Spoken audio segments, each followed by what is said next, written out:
They call me the Doctor. I'm the Doctor. I am the Doctor. I'm the Doctor. I'm the Doctor. I am the Doctor. I'm the Doctor. I'm the Doctor. Greetings, humans, Daleks, Time Lords, and Minotaurs. You are listening to Exterminating Doctor Who. This is the show that takes Doctor Who's most popular episodes and debates if they're really as good as their reputations. With your hosts, Aidan Gula. And me, George Ellis. And in today's episode, we are talking about the God Complex. Something Aidan has and oftentimes... Yes, I control this podcast. It's all mine. No. It is 1 month tomorrow since our last episode was released. Jesus. Our little... I remember in the podcast we said we won't have a podcast next week. We might not have one the week after, but the week after that, we will definitely be back. That was many weeks ago, but we are very busy people. Well, especially You know. now because we're doing our final Exactly. projects, which are due in like less than 2 weeks now. Well, for me, it's my project is due in 1, 2, 3, 4, 5 days. Oh, wow. Mine's due in 5 plus 5, 10 days. 10 days. Yes. So, you know, I've got other things to be editing. Yeah. So we just had to put this on a No short hiatus, Yes. even though we only have 4 episodes left. So, as promised, we are talking about... Yeah, I can tell you what. I'll tell you how long it's been. Bloody Legend of Sea Devils has been and gone since then. Okay. Like in all those episodes, we're going, oh, what will it be about? Then we've seen it, it's died down, and now we've moved on. We've got a new Doctor. Was it going to be good? No. No, I think there was a good episode in there somewhere, but it got edited out. That's Yeah, my opinion. It's like, How was the CGI? like It's good in like 7 places, the other 84. Yes. So, we're going to CGI this huge monster, which comes in. Rah, it's gorgeous. But these skipping stones, we're not even going to... Not even going to bother. No, it was like paint. It was just a PNG moving. That's all it fucking- was. Just You could have just got someone to skip some stones. Like, that's what Yeah. you could have done. Yeah. Doesn't take long to learn. No. And yeah, that was kind of a lot of hype on this podcast, being like, oh, Legends of Sea Devils, this trailer looks as good as Pirates of the Caribbean. And being like, I think the Wiggles did Pirates better than this. Like, it was just... It wasn't very good. No. But it could have been. Yeah, but we're not here to talk I about was that. looking at stuff thinking, this looks quite good, but did. I don't know what the context to any of this is. It could have been good, but it I remember wasn't. turning to you and Daniel a few times going, what is the plot? What are we doing? Why are we here? I just let the plot wash over me at a point. I was just like, plot is happening right now. Because I couldn't be fucked to actually watch At least it. the next time trailer was like, oh, Tegan and Ace are back. But it was just like, that was more exciting than the entire episode. I remember the plot of the next time trailer better than More I do the than I actual remember the trailer. actual Than the actual episode. episode, yeah. But anyway. Yeah. That's irrelevant. No point talking about Hype for that's died down that and it crap. was shit, but at least Yeah, I've got the hype for the new Doctor now, basically- which is much better hype. And like, it's the lowest, it had the lowest viewing figures for Doctor Who Well, ever. Doing well. I think it had 2 million viewers, which is less followers than Shooty Gatwa even has on Instagram. So more people follow somebody on Instagram than watched an episode of TV. But yes, no point about that. If you want to hear our thoughts on Shooty Gatwa, we put an episode out some point recently. I don't know how recently it was to this episode being released. A minute before So or 7 days before. I could say it was earlier this week. It could have been last week. Could have been 3 years You ago. know, just to spite all your listeners, we're going to put it out after this episode. Yes, just to confuse timey-wimey things. But no, we're actually back to talk about the God Complex, which is An episode of Matt Smith's second half of Series 6, Yes. which you have not seen. No, I've 'Cause never seen this As episode. you previously said on an episode, I don't remember which episode it was, but as you previously went, I remember the Series 6 finale with River Song, and they're all fighting each other, and there's monks, and I went, no, that's the mid-series finale. I thought that was the actual finale is nothing about that. So you have not seen it. So it was an interesting, because this episode wasn't, when I did the schedule for this series, the podcast, back in September, this episode was not in the schedule. But when we put that episode out, somebody commented, probably Will, Thanks, Will. saying, if he's not seen second half Series 6, does that mean he's not seen God Complex? My God, he's missing out. And I went, you've got a very good point there. So I dropped the episode that was here. You're going to say, what was that episode? I'm going to say, I don't remember. And I put this one in instead. I love it when we have those little conversations where I'm not involved.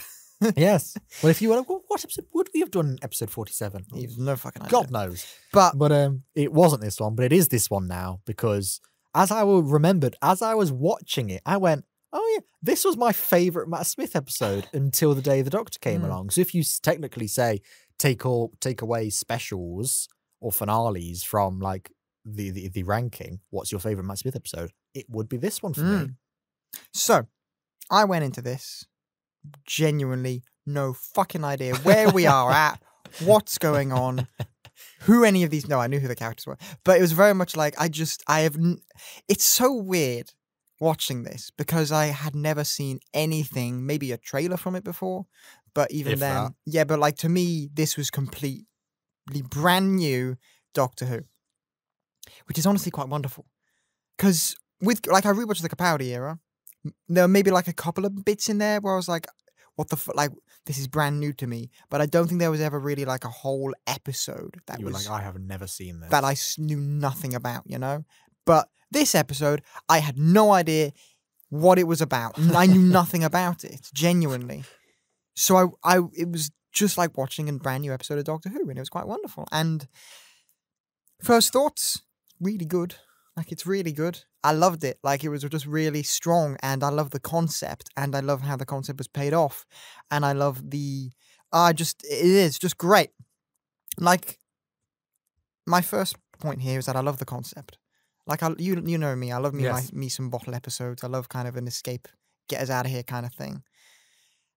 And this is very much exactly that. They're all trapped in this hotel that looks the same as every other room in it. And they've got to get out. And how do they get out? Fuck, the TARDIS is gone. How do we get out? It's one of my favorite kind of ideas for stories, because it's like a mind prison in a way, and you get to explore the psychology of the characters you know and love in a way where they have to fight their inner demons. And genuinely, I love that. I mean, I'm listening to Batman Unburied right now, which is kind of like that kind of let's delve into the mind of these characters, and I love it. So why the fuck have I not seen this episode sooner actually hurts my soul. Yes. But I thought it was great, and the dwarves were great. The door walls. I thought you were going to say dwarves then. No, there weren't any dwarves. I don't remember dwarves. The dwarves. I watched a different one. No, yeah, but dwarves. It was just really, really strong. Like, where do you want to start? Because I can start basically anywhere. We could start with the cold open, which is... Can do. I think that where I'm going to start is generally the tone of this episode. Ah, yes. The reason I'm going to start there is because a lot of the podcasts we have done recently, aka a month ago, a common thing we kept saying was this episode's great. Why? Because it's scary. This episode's great. Why? Because it's scary. This episode's great. Why? Because it's scary. And this one, the cold open started, and I wrote, creepy cold open, captures your attention instantly, empty hotel, what is these rooms? What is these rooms? What is these rooms? What is in these rooms? What is rooms? What was that eye? Scary. That was my first note. And as I wrote that, I was a bit like, oh, here we go again. So this is going to be another episode where we're just going, it's great because it's scary. It's the same discussion we've had 50,000 times. It's great, it's scary, the vibe. But as the episode was going along, you get that really calm hotel music. The Doctor's being very silly in this one, which actually I liked, because a lot of time I say this, the 11th Doctor, he went too silly, and I was like, you've lost me. But I think there was a good amount, amount of silly. He was silly, but he was silly as I've seen Matt Smith be silly. But also you did have some real moments. He does switch later on, but it was a general vibe where he just felt really interested. Like he was really excited. And I just kind of liked the way he was doing it. I thought, I'm with you. I'm actually really with you here. And that was going on. I thought, this is kind of a bit weird. I thought, well, when does the scary bit come back in? And it kind of never did. Like, you always had these creepy moments where you would actually be really tense. You were like, oh, it's a bit unsettling. And there were moments like in the rooms that were like, oh. But generally, it felt fun. And then it does get to the bit later, after Rita's death, more on her later, because she's the best companion that ever was. After her death, it stops being silly. And all the music that was quite... The music's generally like that through the episode. After that, it becomes your kind of music again. And it was like, oh, we're in now. And it was very much just like... it was a threat. It's been a threat this whole episode, and we felt that threat, but it's never felt scary, which I thought was really interesting. I thought that's a really clever way of doing it that I don't think Doctor Who has ever done before or since, where an episode is going, because usually this would go, this is your scary episode, be scared. But it was actually going, this is your scary episode, laugh at it. And it was like, where does that work? I feel like it knew what it was. It wasn't trying. It knew that it. Yeah, and it was really. I don't know how. Like, if I'm thinking if I ever wrote anything like this, I don't know how I would do it, because you write a scary beat. The director takes it, becomes scary. But here you're writing something scary that is intended to be scary, but it's fun, and then you give it to a director who completely understands that, and is actually giving really fun episode while also really terrifying you at places. It's honestly, it's kind of the perfect, like, it's what genre is Doctor Who. It's this episode. Yeah. Scary but fun.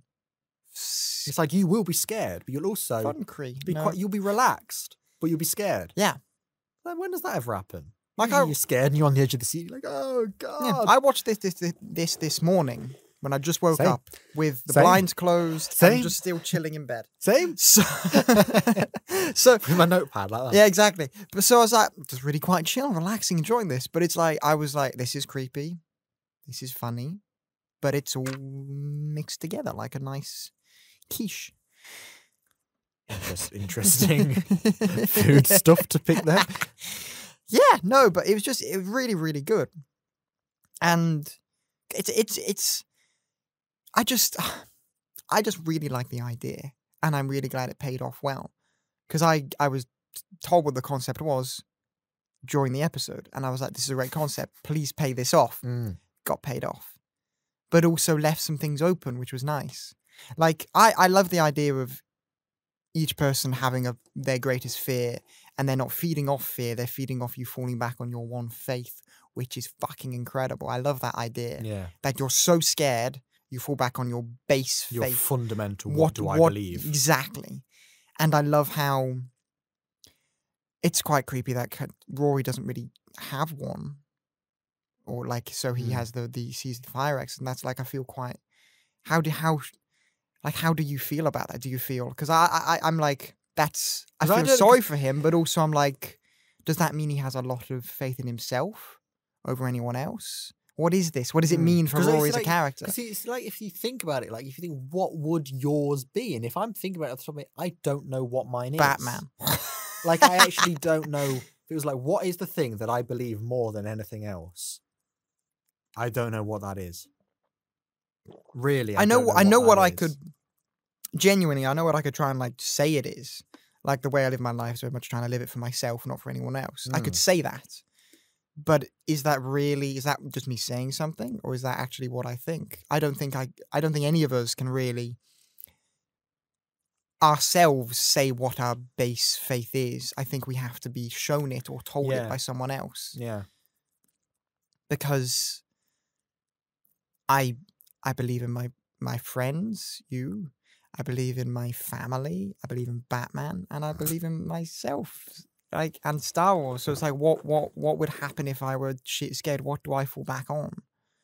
I've had moments where I've been scared and I've fallen back on certain things, but what is the one thing that's above all else that keeps me going? And then also, I love the idea that in the rooms themselves, it's like, they go, try to think, what is your number one fear?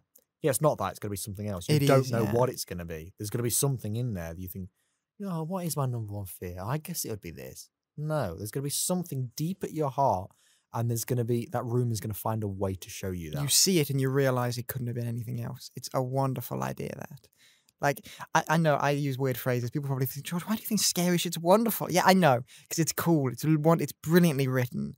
Toby Whithouse kicking ass, as always. Yes. But no, that's again, is that concept of, you won't know what it is fundamentally until you see it. You won't know what your one faith is fundamentally until you see it. You won't know what your one fear is, your one love is, your one everything. Like, it's this idea of life being life, and the human brain, and your being something beyond what you see it to be. I don't know, I find it to be this wonderful character study on not just these characters, but also on the viewer, in a way. It's honestly, I think it's fucking incredible. Like, the idea is brilliant and it is paid off well. And I also like that we get to see everybody's room. Yes, apart from the Doctor's ish. But we do see the Doctor's later on. His last episode reveals what was in the room. Fuck. I was going to ask you. I was going to say, what do you think it is? Fuck. Does that mean? Well, I know what it is because it was in the time of the Doctor. It is revealed what was in the episode, what was in the room. But at this moment in time when I've not revealed that to you yet, even though you've seen that episode, what do you think it is? Well, it was the TARDIS-esque thing, but is it a fucked up TARDIS? A dead TARDIS? I'd assume. Like, no, because what is one? Because it made the noise of the TARDIS, like, you open the door and then it was like, oh, like the TARDIS was just chilling there. You know, it's idle, standby mode. So my money is on maybe dead TARDIS? Something like that, maybe, is where I'd put my money. Because what's the one thing he's scared of? Losing the TARDIS, maybe? Or... Bear in mind that the door did say 11. So this is very focused at the 11th Doctor. What is the 11th? Rather than the Doctor, is the 11th Doctor's number one fear. So if Tennant had gone up to that room, he'd have seen something different. Fish and custard? Is it, because obviously I know he got on Trenzalore, he got his grave, so is it the idea of him dying? Is it the idea of him losing Amy? Because I know he's got that. Is it the idea of him losing... Would you like me to put you out your misery? Kind of, but I've seen... But even though you've seen the episode, it was the crack. It was the crack. Doesn't ruin anything, that's honestly. But why was the noise of the TARDIS? Because the crack was caused by the TARDIS exploding. Oh yeah, fucking idiot. Really, like we're back at the whole George needs to rewatch this. The Matt Smith era, yes. No, not rewatch. George needs to watch the Matt Smith era. Well, rewatch the first part and the last part. It's just the middle bit. That you didn't see. So you get to the end and you go, I feel like I've missed something here. Yeah, so it's the crack. That's It was the crack, yeah. Yeah, and that makes sense for his reaction, actually. Like how he's like, no, of course. Yeah, like it couldn't have been anything else. Yes. It's you again, following me everywhere I go. But what do you think the Doctor's fundamental fear would have been if it were every Doctor, though? If it was every Doctor, it'd have to be something to do with the reason why he left Gallifrey. I think it could come down to... I think we could... Remember that scene in Listen where you see the child Doctor? Yeah. I think you could have put that into his room. Yeah. And do you think... Why did he leave Gallifrey? What do you think it to be? Because I am... In the way I'd describe it is a lot of obviously he disagrees with a lot of what they were and that kind of thing, and he was running away from that. But also I think maybe part of him was looking for somewhere to belong in a way. Very probably. So I think... Because you can say, well, it's because he disagreed with their ways and he wanted out of that. It's like, yeah, that's definitely part of it. But then you also think about how many other renegade Time Lords there are. The Master, the Rani. Whee! There's a load of them. And the Monk. And you think, well, why did they all run away? It wouldn't all be for that same reason. They've all got to have their own personal... Because they all leave and all do something completely different. The Doctor saves people. The Master tries to rule people. The Monk just wants to fuck shit up because he just likes the fun of it. The Rani wants to experiment on people. And it's like, well, why do you all do different things? There's always something beneath there. And it's one of those things I don't think we can ever really put a finger on why it would be. I love that about the Doctor, though. You can't really ever pinpoint anything about the it's character. like, why did he leave Gallifrey? It's like, well, because we know bits about Gallifrey, but we've not lived like 200 years on Gallifrey.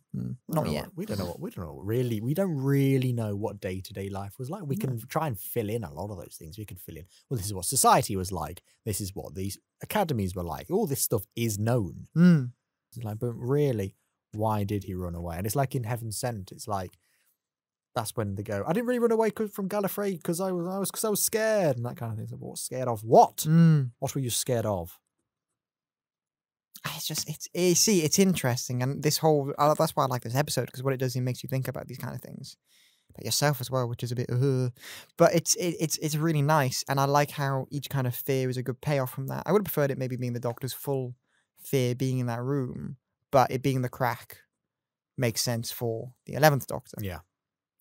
And it's just really nice. What I even liked as well, when they go in the Weeping Angel room, yes, it is the Tivoli's room, David Walliams' room.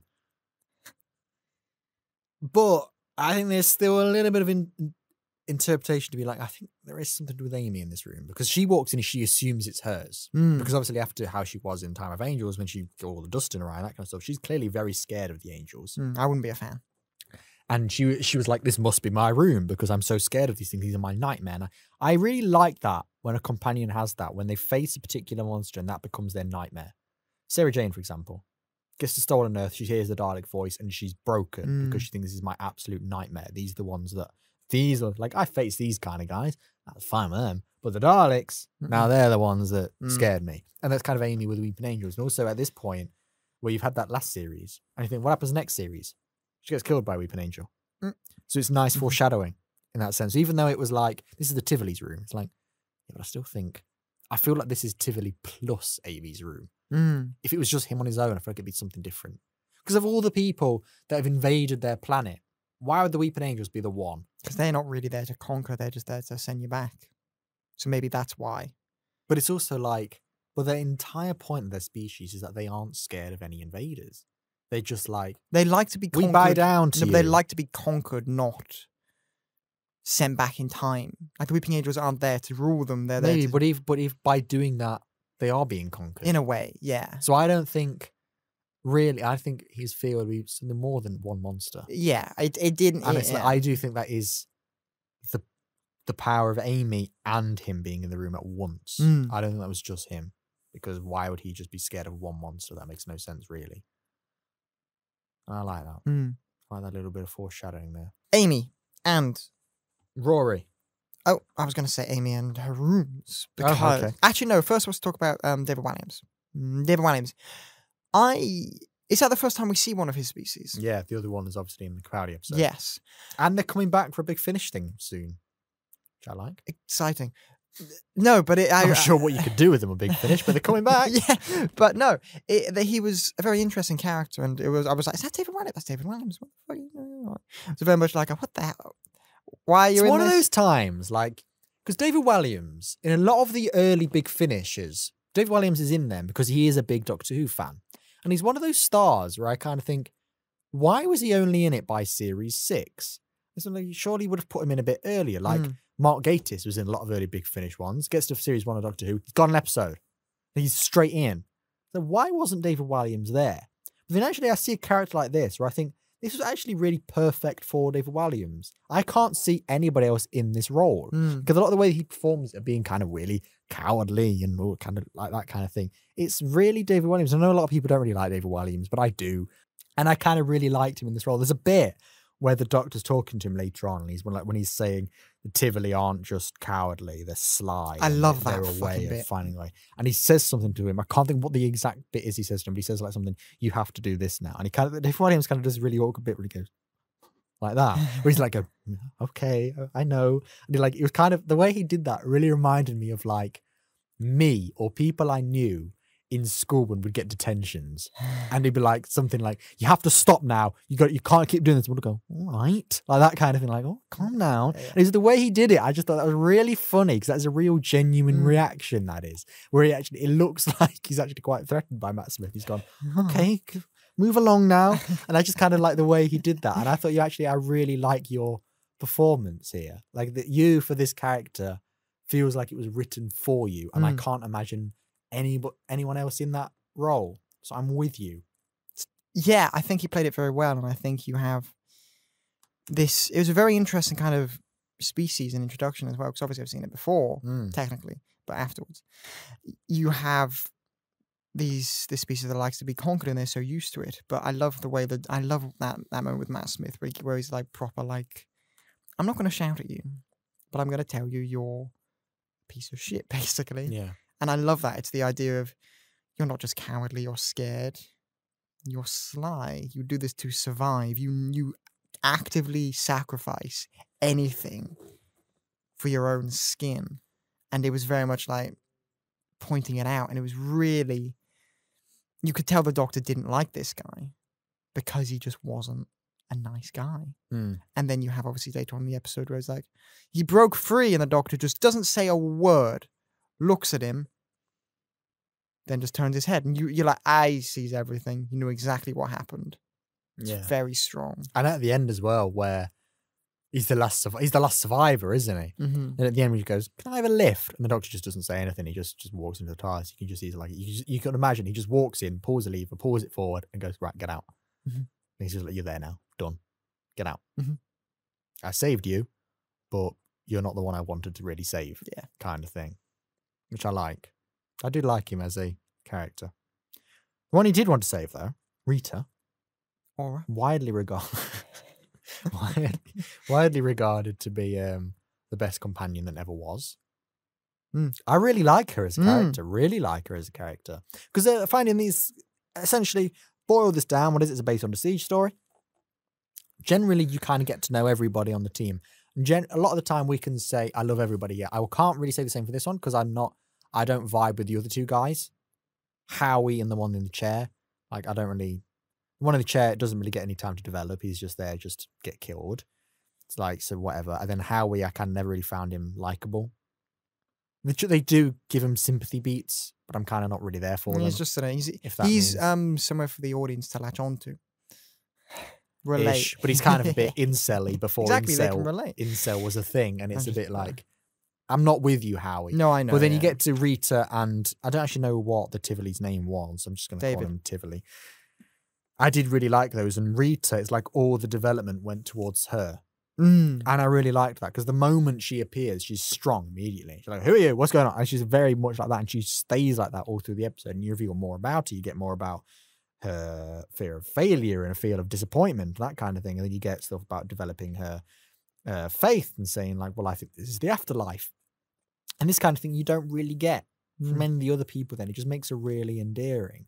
And so much so you can see the Doctor being like, I really like you. You're really strong. You're really determined. You know what you're doing. You're smart. You're really smart. If she'd have been taken on, she'd have been the smartest companion in Doctor Who. At least New Who anyway. And it was just like, I really like, and you could see the bit when the Doctor's like, come with me.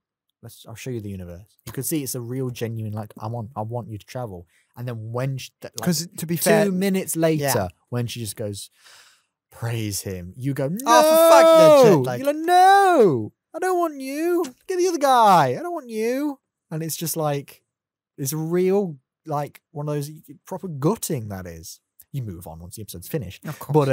But you are just like, that's so, no. But she was so well developed as a character, you don't want to see her go. And then when she does go, you're very much like, fuck, we could have had her for so much longer. Because she is this very unique, very interesting character with a lot of depth to her. And she was great. And you have those fears that are relatable, and you have that just her trying to rationalize it. That's what was very interesting. I just felt like it's a wider kind of idea of the episode, the idea of the faith and the fears and everything. When you know what it is, you look back at the episode and you're like, oh, it was all pointing towards that anyway. But it was just interesting how that was kind of the first like mentioning of the faith being faith, whereas in other instances it was conspiracy, which is like just belief or believing. But it was just, yeah, no, she was really, really strong. And I love how she could kind of rival the Doctor in terms of, obviously it's kind of tough to rival a very, very old person who travels space and time with their intelligence, but she was able to kind of actually challenge him on a lot of things, which was nice because it was just good to have someone who would kind of combat the Doctor. That's why obviously Donna's so amazing. And I just think you have this, I just think she was great. I also, when she dies, like rather than being like, oh, Doctor, I need help, she's like, I'm off. Because I'm going to get away from here, because the further I am away from that lot, they won't be threatened. And I really like that. Even when she's walking, she's been silent. You think she's like, oh, you think she's gone really evil. She's actually like going, I'm on a mission. Like, don't leave me alone. You can't change my mind. I'm off. And then they go, well, we're coming for you. She's like, I could be 50 miles away by now. So just let me die. Let me have my moment. Let me be strong in the face of this. And I'm just like, yes. Okay, if you're going to die, that's a good way to go out. I also think just kind of stick by the Doctor. He would have solved something. I mean, maybe. But maybe. I feel like the only person he could have solved it for I feel was like Amy. I think he kind of needed her to die to crack it. Yeah.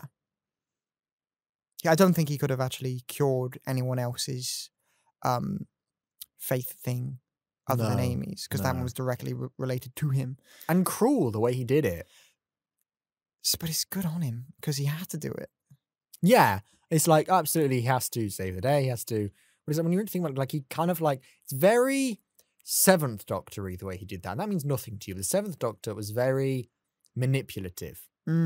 Like, there's a lot of episodes where he lands, like, they land, and usually it's like, where are we? He's already up to something, and you don't know what it is.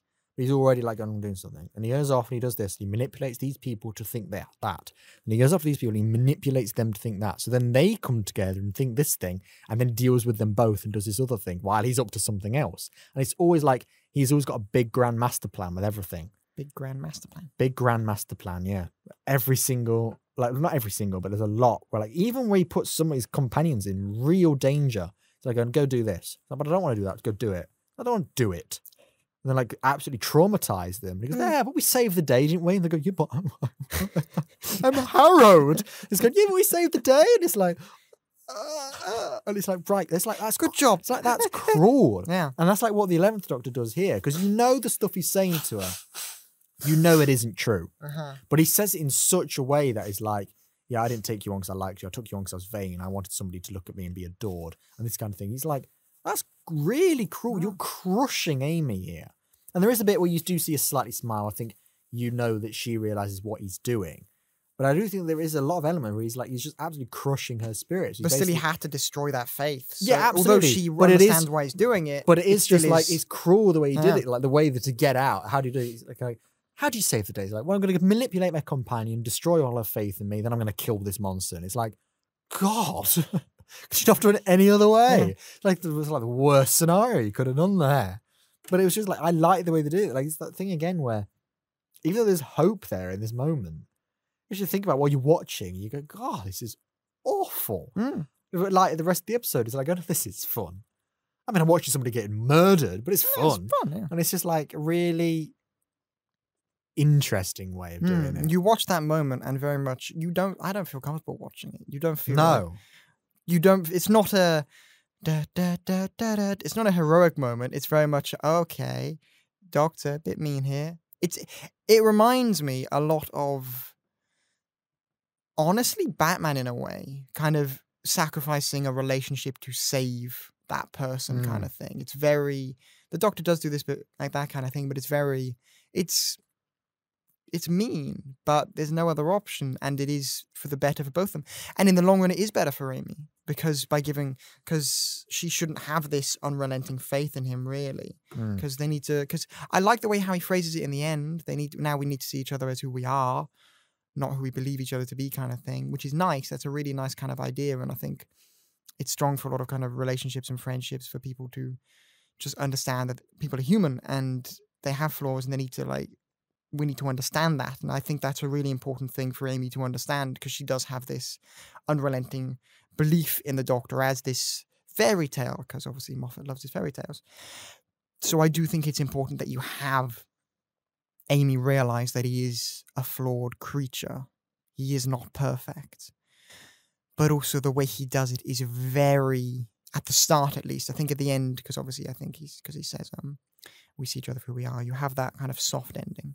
But the way he starts is very much like, I just picked you up because you were fun. And it's like, you could have started a bit slower. That's what I'm saying. Like, it's really just like straight in. It's not even like moment in Victory of the Daleks, for example, where they're talking to Bracewell. And the Doctor's like really desperately trying to say these things, and then they don't work. So then Amy comes in and says something else. It's like, okay. It's not like he even had the plan where it was like, I need to try this, let's try the soft approach. Like, oh, that didn't work. Let's try the hard approach. He just goes straight in with hard. He's just like, you bitch, I never liked you. And it's just like, it's so like, God, that's so out of nowhere. I like to think he had no time, so he had to go for the hard approach. Not that he was like, fuck you. I wanted to say this forever. Yeah, I just find it like, it's cruel. It is a cruel way of doing it, but you do understand there is no other way of doing it. Especially after in the same episode where he's been so excitable and fun for most of it. Just suddenly turn that on its head so much. Well, it's not sudden, because he does become more serious after Rita's death. Rita's death is the turning point where he goes, right, I've had enough now. And then the Amy is just when he's like, right, I told you, we're done. And that's just like, such a change. Like the Doctor even says earlier on, which is a line that makes me laugh, is when he's all excitable about the hotel, and then they're talking about, I can't remember what the line is that they say, where he just they're talking about how it's actually like a dangerous thing and people have died and that kind of thing. And he just goes, well, that killed the mood. Like, it's like, and I think it's when the guy says, you're going to die here. I think that's what he says. You're in the hotel, you're going to die here. And he goes, well, that killed the mood. And it's kind of like, by the end of the episode, it's like, Doctor, you killed the mood there. Mood is dead. Mood is well gone. 6 feet under. Yeah, no, But again, that's a nice character study on the Doctor. He's willing to do what it takes to save the people he cares about, even if it means hurting their feelings. Mm. Kind of have to do sometimes. But it's again, this is character study. And obviously that moment in the end, I do think is wonderful for it to be kind of Amy's faith in him and how it's kind of, I honestly, when she opened the door and I saw that it was young Amy waiting there for him, I'm like, oh, that makes sense. Because, like, dude, you did kind of traumatize her by leaving her to wait for you and then be like, hi, sorry about that. It's like, and then make her wait again for 2 years. Like, of course, her fear is her number one faith is never never coming back. That's it. Yeah. Very interesting. What do you think of the ending as well? Well, I think obviously it plays into the whole episode. This episode is important for the ending because obviously then you have the ending, which is, so now he's kind of quashed her faith a bit in him. And then you have this, now fuck off, which flows in what the episode is. It's him trying to teach Amy that, like, he's not everything, he's not perfect. They've had fun, but he has got to go, which I do think the more I think about this episode, the more it very much was, it had to be the episode where Amy and Rory leave. Had to be. Because it was all pointing towards this, and it has to happen, it has to go here. Because it's all about one of those the relationships. It's one of those situations a bit like with Clara. It feels like this could have been the good actual ending here. And then, back next series. So like what? I know they come back, but I don't know in what context. For all intents and purposes, their actual exit. Their farewell. Here. And it could have been. Like, you could have got to the end of the series and they could have gone, that's it, we're done with Amy and Rory now. But they do carry them on. It's kind of, I find that if it had been their exit, I'm with it. I'm totally, because it makes total sense. And it does make sense just to have them be like, you relied too heavily on me that you can't keep doing that. So I'm gonna have to put you here. Look, you're safe. You've got a perfect house. Rory's got his dream car. You'll be happy here. I might see you again. We might bump into each other, but we have to part ways now. And I do like that as an exit. Gonna cry, actually. More of a RTD style exit. It's a bit like how it's like the Martha one in reverse. Martha's like, I've got to go, whereas the Doctor was like, you've got to go. He's like, Martha quit, Amy Rory got fired, basically. He's like, I kind of like that. And then obviously he went, yes, but I'm Stephen Moffat. They're going to leave my way, which is they're the dead, but they're not really dead. But that kind of thing. And I would have really been behind that here. I'm not like saying I'm disappointed it wasn't the way, because I do actually really like the way it does end up going. But I'm just like, it's nice. Just really, really strong. Fucking upsetting. Like when the Doctor's in the TARDIS alone and that music's playing. That music I recognised. What has that been in? Like what moments? Because it sounded very kind of like... I don't remember the music that was playing in that scene. So I can't. It just felt very kind of farewellian. And I was like, have I heard this in a previous farewell with other characters before? I couldn't tell you because I don't remember the music. Fair point. So. But whatever it was, Murray Gold, it was really strong. And I was there basically with just tears being like, oh my God. I've no idea the context of where we are, but still I'm here weeping. You are seeing the context. Actually. But I'm just there weeping, like, just like, oh my God. It's just really strong on all parts. And I just think this episode is very good. And it's actually a very strong episode in terms of everything. Because the more you think about it, the stronger it gets. And the more you think, the more it flows into everything. And it's just all round. It's just really, really damn good. It's like you were saying, it's got like all those genres and feels that Doctor Who should have. It's not one of those I'd say, oh, you want to feel Doctor Who? Go watch this. It's not one of those that I'd say. But it does encapsulate a lot of them. It does have scary. It does have these big emotional bits. And it does have funny bits as well. Like, I thought it was like a really witty script. Like, I found it really funny in places. Like, I wrote 3 quotes down. There's the one, well, 4 if you count the, well, that killed the mood. The other one was when they go, he's tied up right now. Doing what? No, he's tied up right now. That was really funny.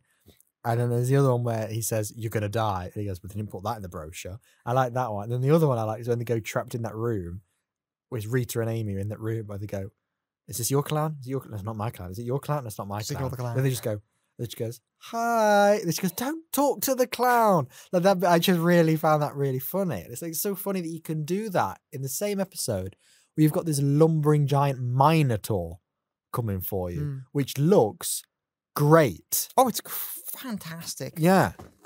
And also, one thing that's poetic there, it's a Minotaur and a maze, for fuck's sake. How, like, on the nose is that? It's great. I love it. And it's really strong design. It does. It looks really good. When it was running, I was like, slow the fuck down. Yeah, because when you're teasing it, it's one of those things you see the bit of the eye, you see the horn, you see an arm. I like the horn scratching against the yeah, I like that. It's like but you know that when you get to the reveal, it's not going to be as good as you imagine it to be. Then you see it and you go, oh no, it is. That's exactly what I thought it was going to look like. Yeah. And it actually looked really good. I'm really with it. It's one of those like iconic monsters that we remember, but only when somebody mentions it. So do you know what I mean? It's not like one of those you go, oh, think of Doctor Who monsters. Ooh, Cybermen, Weeping Angels. It's like somebody goes, Minotaur. It's like one of those and you go, yeah, I'm with you. But it's like, I like how it's still kind of underrated. And I feel like you could probably do a bit more with it. Because I like the concept of it being like, it's basically just a species that look like this. Go to planets and pretend they're gods. Well, that's actually kind of really cool as a concept. Hi, I'm your god now. And they go, it's like they're a self-aware species who go, we look like Minotaurs, don't we? Shall we pretend to be gods? Like, oh, why not? You go to that planet. I'll go to that planet. I am your god. Oh, you are our god. Yeah, about Dave. There was a coup there. It's just like, Panda didn't like him. That one's been in a prison. What happened to him? But he's like, I kind of like that. And I also like the reference that would have gone over your head. All right. Fuck is the Doctor where he goes, they're relatives of the Naimon. Now, the Naimon were a species that appeared in the Fourth Doctor era. And they tried to make them look like Minotaurs, but imagine how they look in the 70s. They do not look good at all. And that's notoriously one of the worst Doctor episodes of all time. Love it. So it's just like quite funny that they managed to mention the Naimon, but kind of make it cool. And it's like going, oh yeah, they're relatives of the Naimon. The Naimon. And it's like, the fuck are the Naimon? I'll show you a picture in a bit. But yeah. I'm out of notes. Are you happy? What would you rate it? Probably an 8. I was going to say 8. It's not. I don't know why. I was not going to give it a 10, even though I only wrote one negative. My negative was just Howie's not likable. That was the only thing I wrote. Howie, same name as a Metal Gear Solid character who follows a very similar kind of character. Sorry, that just hit me. Sorry, same kind of character, like exactly the same personality. Yeah, even though it was my favorite Matt Smith episode until Day of the Doctor, it doesn't warrant a 10 for me. Favorite doesn't mean best. A 10 for me is one of those episodes that when you think about Doctor Who, they're the first episodes that come to your mind. You go, Human Nature. And mine's gone blank. Utopia. These kind of episodes. Midnight, Waters of Mars. There we go. For some reason, my mind was only on Series 3. And I was struggling for a second. And I was going, Series 3 is not very good. And I was, Blink? It's gone, I thought, yeah, and then Series 4, yes. I love all of those Silence the Library. Episodes. Silence the Library. These kind of ones. Heaven Sent, there you go. There's another one. Father's Day. These kind of ones that hit you. Listen, I'm just saying episodes in between words now. They're the ones that you think of Doctor Who, and they're the ones that come to your mind. If I think best Doctor episode, God Complex isn't likely to come into my head. Like I said, it wasn't in my schedule originally. It was only when somebody went, hey, God Complex. And I went, oh yeah. That was only when I thought of it. Even 9, for some reason to me, I'm like, oh. Sure I get what you mean. I think it gets, when I get down to 8, that's when I go, yeah, that feels comfortable. 7, I go, whoa, that's a bit low. 9, I'm going, for some reason that feels high, and I don't know why, because I only give it 1 negative. I've not said anything bad about it. It's a bit high, and I don't know why. And I'm just not sure why a 9 doesn't feel right. So I'm going to go for an 8. I'm going for an 8 as well, kind of for a similar kind of reason. I wouldn't give this anything higher, because I do think it is strong. I don't really know many negatives I have of it, but I think for me, it's a very it's a concept that is really well played out, but also, to me, there feels like there's a lot that you can do with this. So I feel like it's like, brilliant idea. Give me like 7 episodes of this shit. Like, I feel like there could be so much you can delve into this. The Doctor, which Doctor? So many. And it's like, I just want to see more, you know? And I think that's why I'm giving it an 8. And I think it's an 8. It's an 8. 8 out of 10. Yeah, I'm comfortable with an 8. I ate till I was sick on the floor. Sure. 88 to 64. So that's going to... God, I've heard that since primary school. That's why I didn't even recognise that. Yeah, I know. You were I like, was sure. like, I don't know what you're talking about. And then you finished it and I was like going, hold on, I'm in year 3 again. Yeah, I'm gonna wrap that up there. I'm quite comfortable with that. Yeah. Next time, whenever that next time will be, I'm not sure. Oh, yeah. I'm at your mercy. Again, it's the gold complex. Yeah, it depends whenever I edit and release this. Yeah. By the time you're listening, it's already been edited and released. Yeah. You're lucky. But at the time I'm not going to say the date today because by the time it comes out, it could be a really embarrassingly long distance. So I'm not going to say that. But well, at least you know it's post Shooty Gatwa announcements. You know, it is post Shooty Gatwa. But like, was that yesterday? It should be post Shooty Gatwa episode as well. If it isn't, then I'll be very confused. Yes, but it was like, but was that announced yesterday? Was that announced 3 weeks ago? You will never know. Next time, though, when we do come back at some point, it will be for World Enough and Time / The Doctor Falls in episode 48. As we near. What else is left on the slate? Well, you will find out. Fuck's sake. Nah, so I'll reveal it now. Episode 49 is The Waters of Mars. Episode 50 is The Day of the Doctor. So that's what you've got left before we say farewell. It's my favourite Christmas special. That's what we say. I've got some. Yeah, I watched that one 2 weeks ago. Very, very good. It's a really strong Christmas special. Although, it takes a while to get going. Is it? All right. Yeah, anyway, that's in 2 weeks' time. From some point. Whatever. This is the end. Join us next week. Thank you very much for listening, everyone. And goodbye. See ya.